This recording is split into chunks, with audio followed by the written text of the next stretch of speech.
우린 계속해서 이 소요리 문답을 같이 나누고 있습니다. 여러분이 소요리 문답을 매주 수요일마다 같이 함께 하시고 또 어느덧 8번째 시간이 되었는데 여러분에게는 어떤 유익과 또 신앙적인 성숙이 있습니까?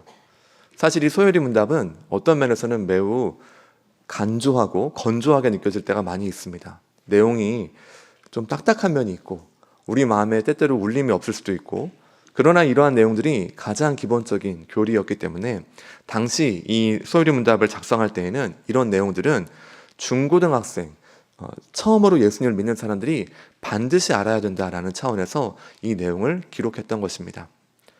따라서 여러분께서 이 소요리 문답을 함께 하시면서 사실은 이 모든 내용들이 논리적인 순서가 있기 때문에 한 주 한 주 함께 하실 때마다 이 내용들을 잘 생각해 보시고 그 가운데에서 하나님이 인간을 어떻게 창조하셨고 우리는 어떠한 상태인지에 대해서 여러분의 마음에 울림이 있는 시간이 되시길 바라겠습니다. 우리가 읽은 이 오늘 말씀을 기반으로 해서 오늘은 17문부터 19문까지 소요리 문답을 함께 하고자 하는데, 먼저 17문부터 19문까지의 내용을 같이 한번 읽어보도록 하겠습니다. 제가 질문 드리면 대답을 읽으시면 되겠습니다. 이 타락이 인류를 어떤 상태에 이르게 하였나요?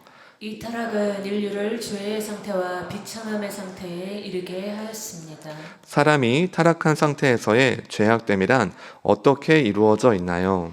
사람이 타락한 상태에서의 죄악됨이란 아담의 첫 범죄에 대한 죄책과 근본적인 의로움이 결핍된 것과 온 성품이 부패한 것인데, 이것은 일반적으로 원죄라 부르며 그 원죄에서 모든 범죄 행위들이 비롯되어 뒤따릅니다. 사람이 타락한 상태에서의 비참함이란 무엇인가요? 모든 인류는 그들의 타락으로 하나님과 교제에서 끊어져서 그의 진노와 저주 아래 있고, 살면서 모든 비참함을 면할 수 없고 죽게 되며 영원히 지옥의 벌을 받게 되는 것입니다. 아멘. 네, 우리 이 말씀을 같이 생각해보고 또 이 소요리 문답의 내용들을 같이 생각할 때 오늘 여러분의 마음에 꼭 기억이 남기를 바라는 것은, 예수님이 아니었다면 얼마나 비참한가. 예수님이 아니라면, 예수님이 안 계셨더라면, 예수님이 놀라운 일을 행하시지 않았더라면 상상할 수도 없는 일이죠. 근데 그것이 진짜 우리에게 비참함이 맞는가에 대한 것이 여러분에게 마음에 와닿으시길 바랍니다. 저는 이번에 이 단기 선교를 같이 다녀왔었는데 환승 시간이 매우 짧았습니다. 거의 약 2시간 반 정도였는데 공항에서 환승을 해야 했었습니다. 근데 이제 저희가 티켓을 예매를 하고 보니까 터미널이 다른 겁니다. 그래서 한번 나갔다가, 그러니까 출국 수속을 했다가 다시 입국을 해야 되고 짐을 다 내놓은 다음에 다시 찾아야 되는 이런 복잡한 과정이 있는 것을 저는 대충 알고 갔었습니다. 근데 이 시간이 매우 짧았기 때문에 공항에서, 이제 한국 공항에서 좀 이런 상황을 설명을 했더니 한번 우리가 갈아타야 될 그 공항에 연락을 해보겠다 정도 이야기를 했었습니다. 그래서 저희가 이제 비행기를 타고 환승해야 될 이제 공항에 내렸죠. 내리고 다 어떤 준비를 하고 있었냐면, 함께했던 팀원들은 지금부터 전력 질주다. 여러분이 환승해 보셨습니까? 이게 2시간 반 이렇게 할 때 이게 어떤 변수가 있을지 모르거든요. 그리고 이게 과연 사람들이 기다려 줄 것인지, 아니면 대기줄은 얼마나 될지, 또 어떤 변수들이 늘 있지 않습니까? 제가 봤던 가장 심각한 것은 여권을 안 가져온다든지, 가서 보니까 뭐가 빼먹었다든지, 아니면 뭐가 잡힌다든지, 배터리를 내야 된다든지, 여러 가지 이슈들이 있을 수 있습니다. 그래서 다 같이 뛰려고 준비를 하고 있었는데 딱 비행기에서 내려가지고 달리려고 막 달려가는 중에 어떤 이 한 사람이 딱 나와가지고 A4 용지를 딱 들고 있는 거예요. 그래서 우리 행선지가 써 있는 겁니다. 제가 그것을 보는 순간 의심을 했습니다. 저거 우리 얘기는 아니다. 근데 이제 보니까 저희 팀원 친구들도 같이 가서 보니까 이게 이미 이제 기다리고 있고, 가서 보니까 너네 몇 명이니?를 먼저 물어봤더라고요. 그래서 우리 팀원 명수를 말하니까 그럼 맞으니까 여기 대기하라고 한 거예요.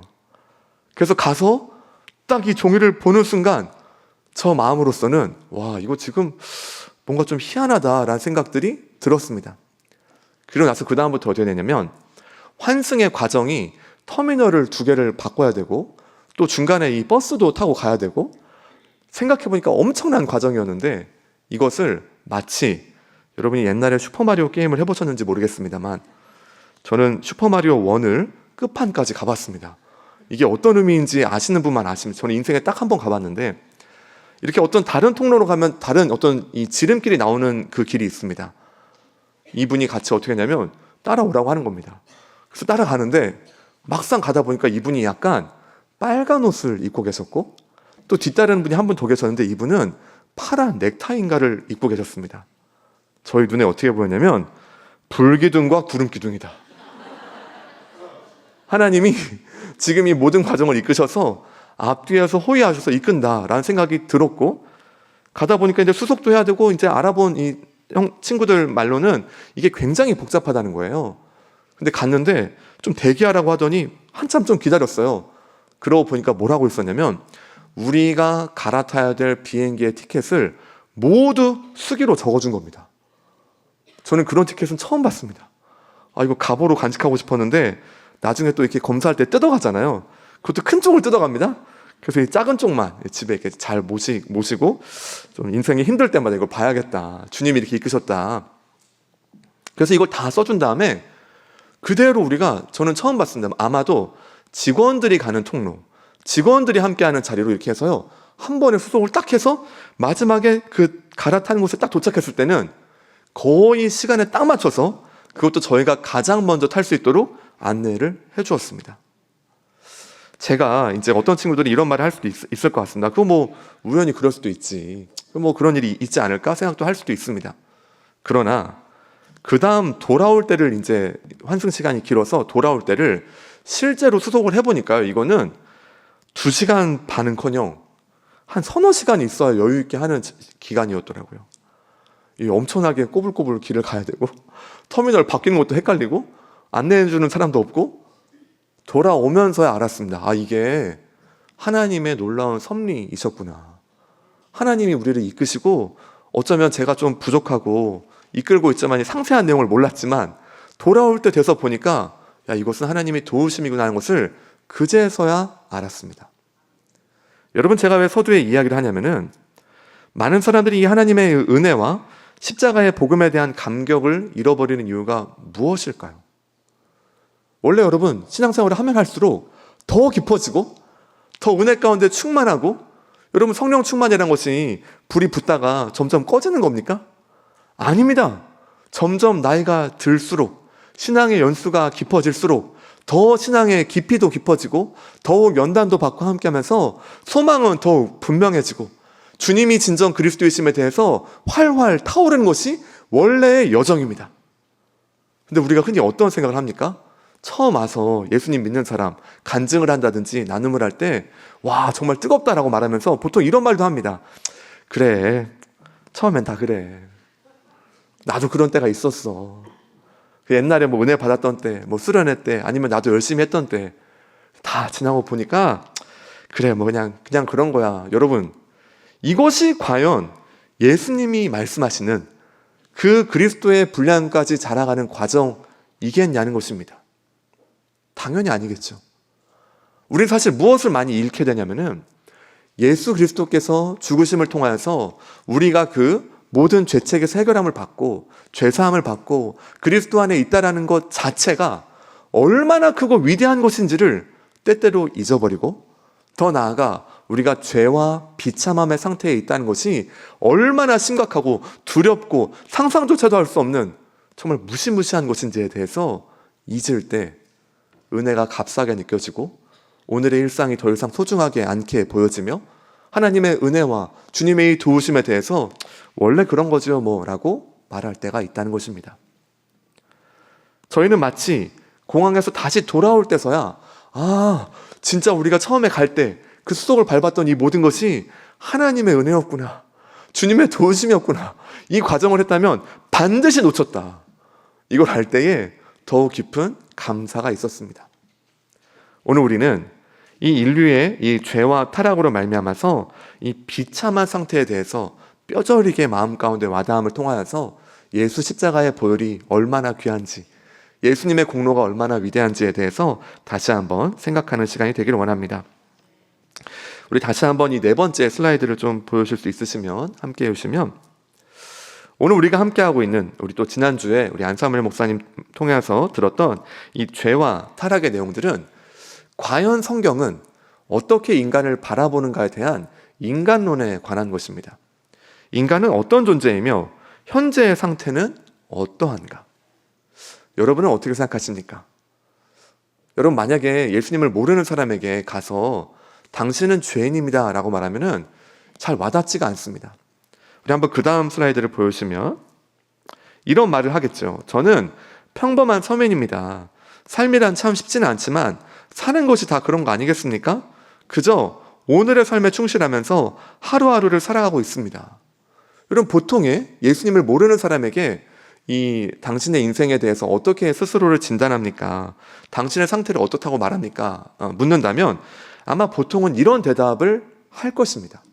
다시 말해 내가 지금 어떤 심각한 문제에 있다든지 내가 심각한 범죄를 행하였다든지 내 위치가 지금 위태위태하다는 생각은 거의 하지 않는다는 것입니다. 왜 이와 같은 이 인식의 차이가 나타나냐면 그 다음 슬라이드를 보시면 이 성경에서 말하는 인간론은 타락한 인류의 상태 자체를 죄와 비참함의 상태로 말합니다. 그러니까 사람은 태어날 때부터 이미 이 죄와 비참함의 상태에 있다는 것입니다. 제가 이제 다른 표현을 좀 하기 애매해서 세속적 인간론이라 하였는데 사람이 스스로 바라보는 인간에 대한 관점을 말할 때에는 다양한 관점이 있습니다. 여기에는 이게 딱 정리된 하나의 이게 있는 것이 아니라 어떤 사람은 인생은 허무해 라고 생각하기도 하고 쾌락적으로 빠지기도 하고 현실만을 말하기도 하고 각자의 입장이 당연히 있겠죠. 자, 이렇게 되다 보니까 어떻게 되냐면은 성경적 인간론으로 말한다면 인간은 죄와 비참함의 상태에 있으니 여러분 살 길은 무엇밖에 없습니까? 구원자 되시는 오직 예수밖에 없습니다. 그런데 만약에 우리가 인간을 바라볼 때 나는 문제가 없어. 뭘 그렇게 심각하다 그래요. 아니 기독교는 왜 이렇게 호들갑이야. 난 지금 열심히 살아가고 있고 내 삶에 충성하고 있고 내 나름 최선을 다하고 있는데 이게 뭐가 문제지? 라고 한다면 굳이 예수님이 꼭 필요한가? 라는 질문을 하게 됩니다. 만약에 우리 중에 제가 지금 말하면서 그런가? 하시는 분 계시면 잘 돌아보셔야 됩니다. 지금 나는 인간의 상태를 어떻게 바라보고 있는가에 대해서 돌아봐야 된다는 것입니다. 여기서 이 어려운 점은 무엇이냐면 지금 이 사람의 외형적인 모습은 보이지만 그 사람의 영적인 상태, 인류의 영적인 상태는 보이지 않는다는 겁니다. 아무리 여러분 사람을 보고 계속 보십시오. 막 쳐다보십시오. 그런다고 해서 여러분 그 사람의 영적인 상태가 보입니까? 보이지 않습니다. 무엇을 통해서만 알 수 있습니까? 오직 기록된 하나님의 말씀을 통해서만 우리의 진정한 상태가 무엇인지를 볼 수 있습니다. 다음 슬라이드를 또 보겠습니다. 조금 더 예시를 말씀드리면 여러분 불이 났을 때 이 3단계가 있습니다. 첫 번째, 조금 잘 안 보실 수 있는데 첫 번째는 인지 단계, 두 번째는 반응 단계, 세 번째 대피 단계입니다. 이 그림에서는 이제 어떤 내용이 나와 있냐면은 그 단계에서 좀 실수를 하거나 잘못된 행동들을 말하는데요. 이 세 가지 단계 중에 여러분이 생각할 때 가장 중요한 단계는 어디일까요? 인지, 반응, 대피, 곧 불이 났을 때의 상황을 말하는 것입니다. 여러분 무엇이 가장 중요하다고 생각이 되십니까? 약간 의견이 갈리시는군요. 갈리실 줄 생각 못했습니다. 자, 갈릴 수도 있습니다. 인지하는 것도 중요하고 반응도 중요하고 대피 당연히 중요하겠죠. 지금 익숙한 경로를 이용해서 잘못된 대피 수단을 선택하면 안 된다. 무작정 문을 열어보거나 불길이 커질 때 피난 시설을 잘 모른 채 대피하게 된다. 이런 것들이 나와 있는데 여러 가지가 가장 중요하겠습니다만 반응과 대피가 이어지려면은 그 다음 슬라이드를 보겠습니다. 인지가 중요합니다. 여기 이 사람이 지금 뭐라고 그러냐면 이렇게 되어 있습니다. 제가 여기 읽어드리면 깊게 잠들거나 술에 취해 불이 난 것을 모름 이렇게 되어 있습니다. 이 사람이 어떻게 되어 있습니까? 자는데 뭐가 이렇게 시끄러워 지금 여기서 때르릉 때르릉 하면서 불이야 라고 하는데 본인이 인지가 안 되는 것이죠. 여러분 만약에 이 사람이 인지했다고 해보겠습니다. 인지를 한 다음에도 가만히 있는 사람이 있을까요? 불이 난 걸 알았다면 그래 불 났구나. 난 불 잘 있어. 나는 자던 잠 마저 잤게.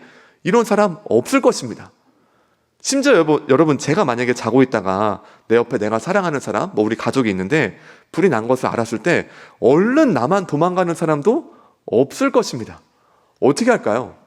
이런 표현이 나오죠. 다리 몽둥이를 분질러서라도 일단 데리고 나갈 것입니다. 그리고 나서 나중에 설명하겠죠. 여러분, 우리가 이 불이 났을 때도 이것을 인지하는 것이 중요합니다. 다음 슬라이드 이제 보시면, 여기 그림에 보시면 밑에서 이 밑에 층과 위에 층의 이제 그림을 조금 설명을 드리면, 밑에 층의 사람들이 이렇게 말하는 것입니다. 사람 살려, 이렇게 말해요. 사람 살려. 왜? 불길이 지금 있는 것을 아는 겁니다. 근데 그 위에 층은 이렇게 말합니다. 역시 도시는 공해가 심해, 코가 다 매운 걸 하고서 자신의 일을 하고 있습니다. 지금 대문에 불길이 지금 들어오고 있는 상황입니다. 밑에 있는 사람은 불길이 인지가 되는 거죠. 그래서 어떤 생각을 합니까? 소방관이 왔을 때 사람 살려주세요 한다는 것입니다. 소방관 저리가 하지 않는다는 거예요. 너 왜 왔어? 내가 혼자 할 거야. 저리가 하지 않는다는 겁니다. 여러분, 이건 당연한 반응입니다. 제가 지금 말할 때 많은 분들이 지금 목사님 그걸 설명이라고 하십니까? 당연한 얘기 아닙니까? 여러분, 그 위에 사람은 어떠냐면은 지금 밖에 불길이 이미 들어왔음에도 불구하고 인지가 되지 않으니 그냥 공해가 심해, 코가 다 매워, 이런 말을 하고 있다는 것입니다. 자, 이것을 영적인 상태로 말한다면 위에 있는 사람은 지금 어떤 상태냐면은 무지와 착각에 빠져 있습니다.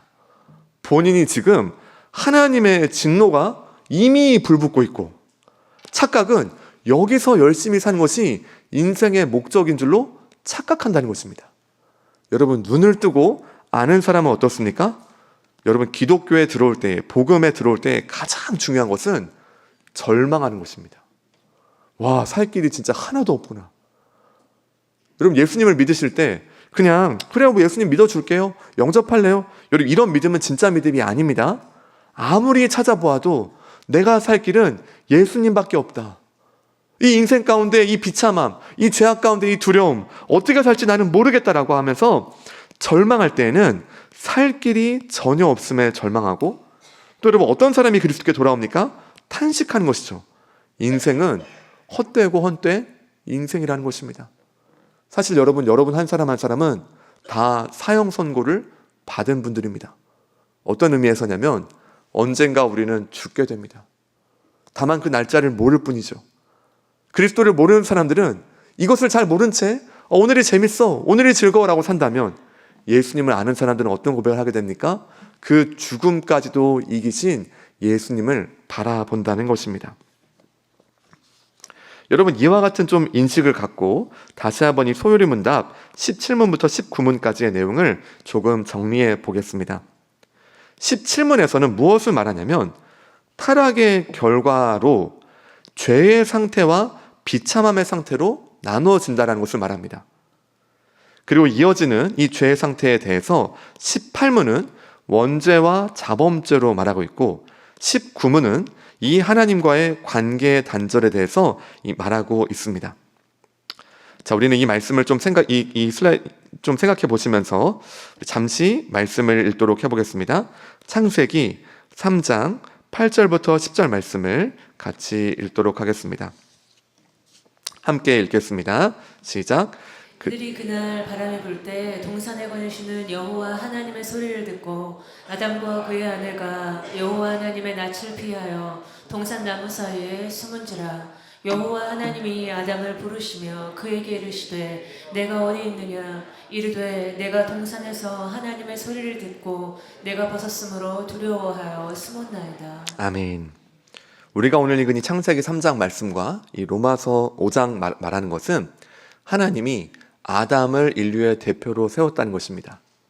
그리고 그 아담의 범죄는 그냥 아담 홀로의 범죄가 아니라 모든 인류를 대표하여서 아담이 범죄하였기 때문에 그 범죄의 죄책, 의의 결핍, 성품의 오염이 우리까지 이어진다는 것을 말할 수 있습니다. 혹시 야구에 관심이 있으신 분들은 별로 없으신 것 같습니다. 지금 눈빛을 보니까 아무도 관심이 없으신 것 같은데, 이번에 그 WBC 맞나요? 그 경기에서 그 호주를 이기고 이제 8강에 올라갔다고 합니다. 사실 저도 야구를 잘 모르기 때문에 내용들은 잘 모릅니다만, 제가 참 이 와닿았던 건 뭐냐면 야구 경기를 하고서 이겼습니다.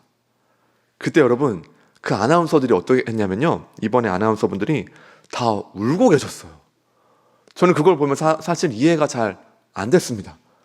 아니 왜 야구 이겼다, 물론 이제 제가 또 이렇게 하면 야구 그러면 운동 안 좋아하십니까, 야구 무시하십니까 하실 수도 있는데 그런 건 아니고 야구 굉장히 중요합니다만, 제가 이걸 보면서 뭘 느꼈냐면 이분들에게는 야구에서 이번에 이긴 것이 너무 귀하고, 또 이것은 여러분 어떤 의미를 갖습니까? 야구에서 11명이 이겼어 이렇게 말하지 않고요, 대한민국이 이겼어 이렇게 표현합니다. 대한민국이 호주를 이겼다고 말하면 여러분 대한민국이 이긴 겁니까? 아니 그냥 그 11명이 이긴 겁니다.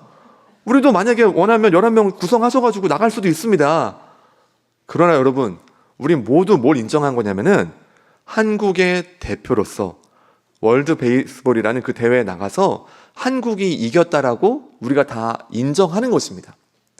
그래서 그 선수들이 이겼을 때에 이 아나운서가 같이 우는 것을 보면서 와, 이 사람에게는 이렇게 와닿는 이야기였구나라는 것을 저는 좀 생각해 보게 되었습니다. 사랑하는 여러분, 아담이 인류의 대표가 되었다는 것은 우리 지난 시간에 본 것처럼 아담과 하와가 선과 악을 아는 나무의 열매를 먹었을 때 이것은 곧 하나님에 대한 반역이었다는 것입니다. 하나님께서 먹지 말라 하신 것에 대해서는 먹으면 안 되는 것을 다 알면서도 하와가 먹고 그 다음 아담이 먹게 됩니다. 여러분 그때에 우리는 어떤 생각을 할 수 있습니까? 예수님을 모르는 사람들은 아니 그 열매 하나 먹은 것 같고 왜 그러세요? 라고 할 수도 있습니다. 그러나 우리가 지난 시간에 본 것처럼 이것은 그저 열매 하나를 먹은 것이 아니라 하나님 나라의 통치를 거부하고 하나님 더 이상 저는 하나님 따위는 필요 없으니 내 마음대로 살겠습니다라는 반역의 선언인 것입니다. 왜냐하면 하나님이 말씀하셨기 때문입니다. 뭐라 말씀하셨습니까? 먹으면 반드시 죽는다라고 말씀하셨기 때문입니다. 이때로부터 이 하나님과 인간의 이 관계가 단절이 됩니다. 특히 우리가 읽었던 창세기 3장 9절 말씀을 다시 한번 보시면 여러분 여호와 하나님께서 어떻게 말씀하십니까? 그에게 이르시되 내가 어디 있느냐. 여러분 이 말씀은 가장 슬픈 하나님의 질문입니다. 하나님이 지금 이 말씀을 하시면서 아담이 어디 있는지를 모르셔서 묻고 계십니까? 아담이 지금 어디에 숨어 있는지를 보이지 않으셔서 아담아 내가 너를 못 찾겠으니 네가 어디 있는지를 물으시는 것이 아닙니다. 지금 우리가 함께하는 소율이 문답 17문부터 19문의 상태로 아담이 전락한 것을 바라보시면서 하나님의 영광 가운데 위대하게 창조된 한 사람이 하나님을 거부함을 통하여서 그 영광은 다 없어지고 수치와 두려움 가운데, 눈은 밝아졌으나 주님의 은혜 가운데 밝아진 것이 아니라 하나님이 없는 채 자신이 기준이 되어 선과 악을 곧 자신이 판단해야 되는 이런 비루한 상황에 이루어졌으며, 나아가 하나님의 진노와 비참함에 이르는 이 모든 상태를 보시면서 하나님은 안타까워하시는 것입니다. 하나님은 인류의 모든 것을 이미 알고 계시기 때문에, 이어지는 모든 인류의 이 슬픔을 알고 계시기 때문에 아담은 당시로서는 이것이 어떤 결과인지를 모를지언정 하나님은 슬픔과 답답함과 괴로움 가운데 아담아 내가 어디 있느냐라고 물으시는 것입니다. 로마서 5장 말씀은 이와 같이 한 사람의 범죄함으로 말미암아서 모든 인류 가운데 결국 죄악이 지배하게 되었고, 이 죄악의 지배는 그저 말뿐만이 아니라 우리 삶 전체를 뒤흔들며, 이때로부터 여러분 바로 무엇이 시작됩니까? 아담이 하와에게 내 뼈 중에 뼈요 살 중에 살이라고 하면서 노래를 부르고 시를 불렀던 하와를 향하여서 이거 다 너 때문이야. 하나님 당신 때문에 이 모양 이 꼴 됐어요. 무엇입니까? 첫 부부싸움의 시작인 것입니다. 그 인류 간의 갈등과 반목과 그것이 점점 심화돼서 어디까지 갑니까? 도대체 지구를 몇 번을 폭파시킬지 알 수 없는 엄청난 무기를 만들고 사람들이 서로를 죽이는 것이 너무나 일상화되고 끝없는 전쟁과 살육의 역사가 인간의 역사로 이어지는 것입니다. 그래서 우리는 이제 이어진 이 죄의 상태를 한번 같이 보도록 하겠습니다. 이것은 곧 18문에 대한 내용인데, 방금 말씀드린 것처럼 창세기 3장 8절에서 10절의 말씀과 같이 하나님을 떠난 이후에 인간의 이 죄의 상태는 첫 번째로 죄책이 있습니다. 이것은 곧 죄의 책임을 져야 한다는 것입니다. 아담이 범죄했던 그 책임이 곧 우리에게도 동일하게 그 책임을 져야 하는 상태로 이어졌음을 말합니다. 이것은 어떤 감정이라든지 느낌이 아니라 하나님의 법정에서 하나님이 인류를 바라보실 때의 판결이라는 것입니다. 이것은 곧 하나님이 아담을 향하여서 너는 반드시 죽는다라고 말씀하신 그대로 모든 인류는 그 죄책을 지고 모두 죽게 된 것입니다. 두 번째 말하기를 의의 결핍을 말하고 있습니다. 누구도 하나님의 기준에 이를 수가 없는 것이죠. 신약 성경에 같이 보시면 그리스도의 의, 하나님의 의가 굉장히 중요한 주제인데 쉽게 말하면 하나님의 기준을 만족했다는 것입니다. 그러나 인류 누구도 어떤 사람도 하나님의 기준을 만족시킬 수가 없고 그것은 곧 하나님의 의가 전혀 없음을 의미합니다. 이어지는 이 성품의 오염이라는 것은 곧 지정의 모두가 죄에 오염됐다는 것입니다. 도무지 다시 돌이킬 수 없는 상태, 생각과 감정과 심지어 의지까지도 모두가 죄에 오염이 되어서 무언가 드러내는 사람들은 드러내는 방식으로 죄를 짓고 여러분 이번 한 주간 동안에 죄 많이 지으셨습니까? 이상한 질문이죠.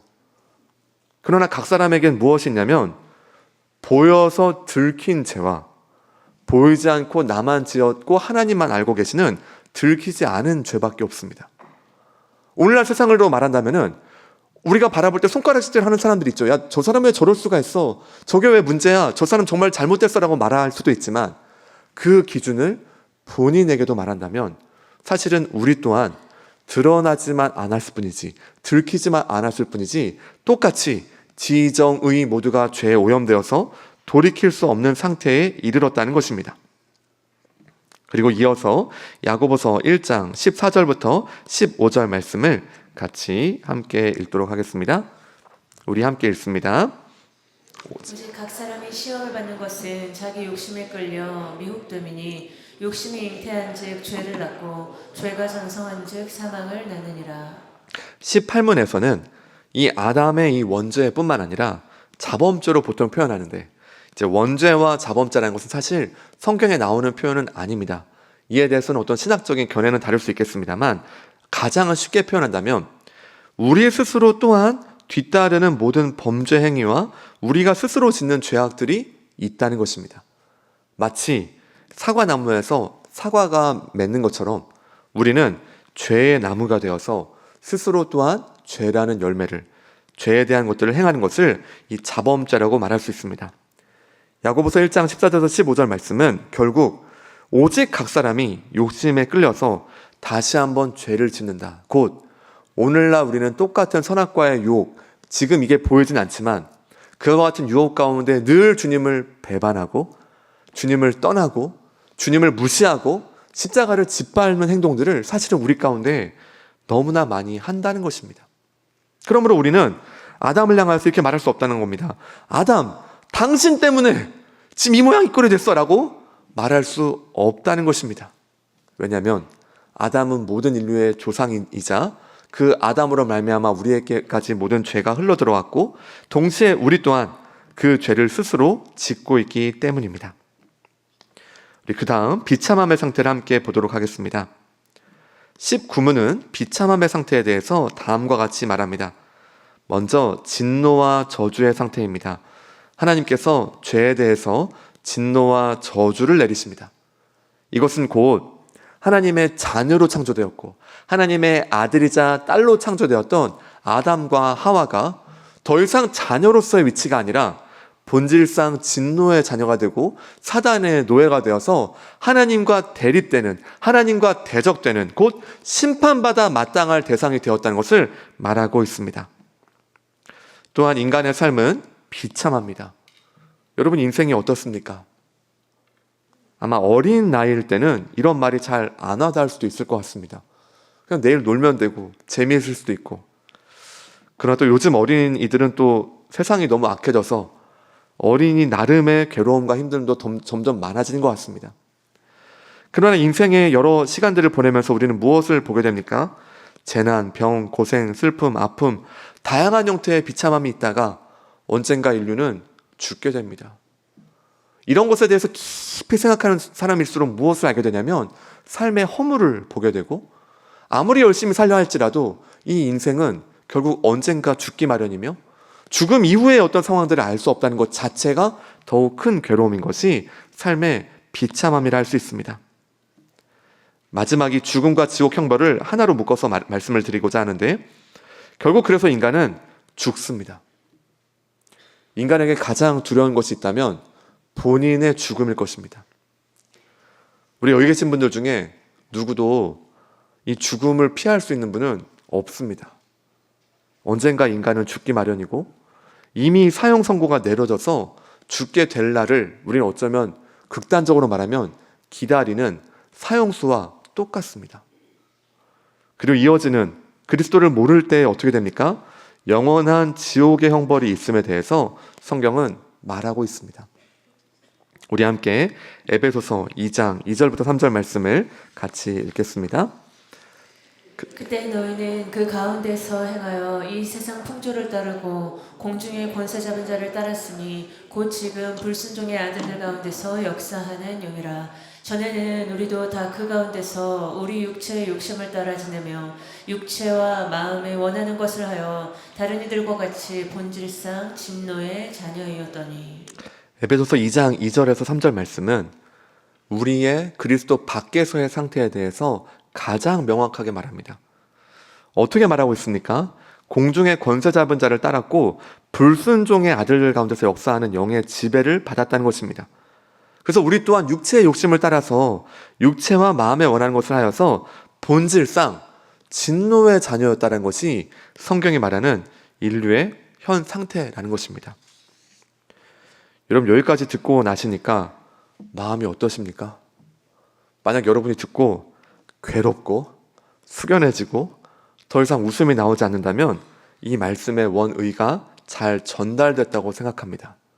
왜냐하면 그리스도가 없다는 상태는, 예수님을 떠나 있는 상태는, 곧 죄와 비참함의 상태는 이렇게 몇 마디 말로써 다 정의할 수 없을 정도로 깊은 괴로움과 슬픔에 있는 상태이기 때문입니다. 이어서 다음 슬라이드를 한번 보겠습니다. 저는 어떻게 하면 이 인류의 상태를 가장 잘 설명할 수 있을까 생각해 보았습니다. 특히 소유리 문답 17문부터 19문의 이 내용들을 잘 생각해 본다면 그것은 곧 끊어진 롤러코스터와 같다고 말할 수 있습니다. 롤러코스터의 어떤 구간들은 재미가 있을 것입니다. 여러분 이런 거 타보셨는지 모르겠습니다. 저는 어릴 때부터 이런 걸 별로 좋아하지 않아서 탈 때마다 이것이 과연 안전한지를 찾아보고 탔었습니다. 그 에버랜드에 티익스프레스가 있는데 그게 이제 그 트랜스 공법으로 지어진 거라고 건축 구조를 하시는 분의 이야기를 듣고 이거 믿을만 하구나 하고 한번 탔었습니다. 여러분 만약에 우리가 이런 놀이기구를 탈 때 막 어떤 재밌는 구간을 지날 때에는 즐거울 수 있을 것입니다. 근데 만약에 어느 지점이 끊어져 있다고 해보겠습니다. 그리고 지금 열차를 타면서 맨 앞에 있는 사람이 이걸 보았다고 해보겠습니다. 뒷사람에게 말한 거죠. 근데요 지금 재밌긴 한데요 열차가 지금 저기 끊어져 있어요. 지금 가다가 보면 저게 지금 다 사고가 나고 우린 지금 이대로 다 죽을 위기인 것 같아요 라고 했을 때 이걸 안 사람들은 계속 웃고 있을 수가 없다는 겁니다. 이걸 알게 된 순간 어떻게 될까요? 다 비명을 지르고 어떤 사람도 아무 말도 못할 것입니다. 너무 두려워서요. 여러분 그러나 어떻습니까? 인류의 열차는 이미 출발했습니다. 여기서 내릴 수 있는 사람은 아무도 없습니다. 누구든지 내리고 싶어도 이미 출발한 열차 가운데 나는 안 내릴래요. 난 여기 속하지 않았어요. 아무리 말할지언정 이 흔들리지 않는 이 안전바는 흔들리지 않고 그대로 광속으로 질주하는 중입니다. 사랑하는 여러분, 이와 같은 길이 없고 끊어진 인생, 죄와 비참함 가운데에서 마침내 죽음 가운데 영원한 지옥 형벌과 진노와 저주 아래 있으며 오늘을 살아가면서도 그저 오늘 뭔가 재밌고 즐거운 것을 찾아가고 내 자신의 자아 성취하고 무언가 이것이 전부인 줄로 알고 있는 그 불쌍한 인생들을 향하여서 예수님께서 오신 것입니다. 우리 마지막 슬라이드만 보고 마치도록 하겠습니다. 이 그림은 이 렘브란트가 그린 이 탕자의 이 모습인 것입니다. 이것을 아는 사람들은 어떤 고백을 하게 되냐면, 우리 거기 말씀 누가복음 15장 17절 말씀 밑에 있는 15장 16절 17절을 같이 한번 읽도록 하겠습니다. 누가복음 15장 16절 17절 말씀 같이 읽습니다. 시작. 그가 돼지 먹는 쥐염 열매로 배를 채우고자 하되 주는 자가 없는지라. 이에 스스로 돌이켜 이르되 내 아버지에게는 양식이 풍족한 품꾼이 얼마나 많은가. 나는 여기서 주려 죽는구나. 다시 우리 이 마지막 슬라이드를 보여주시면, 이 사람의 이 그림이 굉장히 퀭하게 그렸습니다. 이게 잘 보이실지 모르겠습니다만, 지금 이 탕자의 비유에서 둘째가 어떻게 향하고 있습니까? 사료라도 먹어보려고 하는 겁니다. 돼지가 먹는 사료라도 먹어보려고. 그 전에는 어땠습니까? 아버지에게서 아버지가 돌아가시면 내가 받아야 될 그 재산을 지금 주세요라고 살아있는 아버지한테 말하는 것입니다. 배은망덕한 것이죠. 아버지를 무시하는 것입니다. 근데 아버지가 이때에 그대로 그 둘째의 몫을 줍니다. 그리고 이 모든 것을 허랑방탕하고 자신의 마음대로 다 쓸 때까지도 아버지께 돌아갈 생각을 하지 않다가, 오늘 이 내용과 같이 돼지에게 주는, 이 가축에게 주는 어떤 이 사료라도 계속 먹어보다가 이게 끊겼을 때야 무엇이 보이기 시작하냐면은, 내 아버지에게는 양식이 풍족한 품꾼이 얼마나 많은가. 너무 감동적인 표현입니다. 나는 여기서 주려 죽는구나. 그때서야 아버지가 보이고, 그때서야 이 주님이 누구신지가 보여지고, 그때서야 예수 그리스도의 대속이, 복음이 얼마나 위대한지를 알게 됩니다. 여러분, 오늘 말씀을 정리하고자 합니다. 사랑하는 여러분, 소유리문답 17문부터 19문에서는 죄와 타락의 비참한 상태로 말미암아 인간이 얼마나 처참하게 깨어지고 무너졌는지에 대해서 말합니다. 진정 그리스도인은 이 사실이 얼마나 심각한지를 더 깊이 아는 것입니다. 이 이야기가 그냥 남의 이야기고, 그래 저 사람에 관한 것이 아니고 곧 나에 관한 얘기구나. 예수님이 아니었다면, 그리스도 밖에 있었다면 이것이 곧 나의 상태이구나 하는 것을 더 깊이 알 때에 우리는 다시 한번 주님을 바라보게 되고, 그때에 그리스도의 십자가와 보혈과 주님의 부활과 하나님의 행하신 모든 것들이 얼마나 위대한지를 그때서야 보이게 될 것입니다. 바라기는 혹여 우리의 삶 가운데에서 주님이 아닌 다른 것들을 추구하거나 또 다른 것들이 보이실 때마다 예수님이 살 길 되시고 주님이 전부 되신 것이 얼마나 귀한 것인지를 다시 한번 묵상하시길 바라고, 특별히 성경이 말하는 인간의 오늘의 위치에 대해 다시 한번 깊이 절망하고 탄식할 때에 하나님의 은혜와 그 복음의 빛으로 더욱 나아가시는 사랑하는 모든 성도님 되시기를 주님의 이름으로 축원합니다.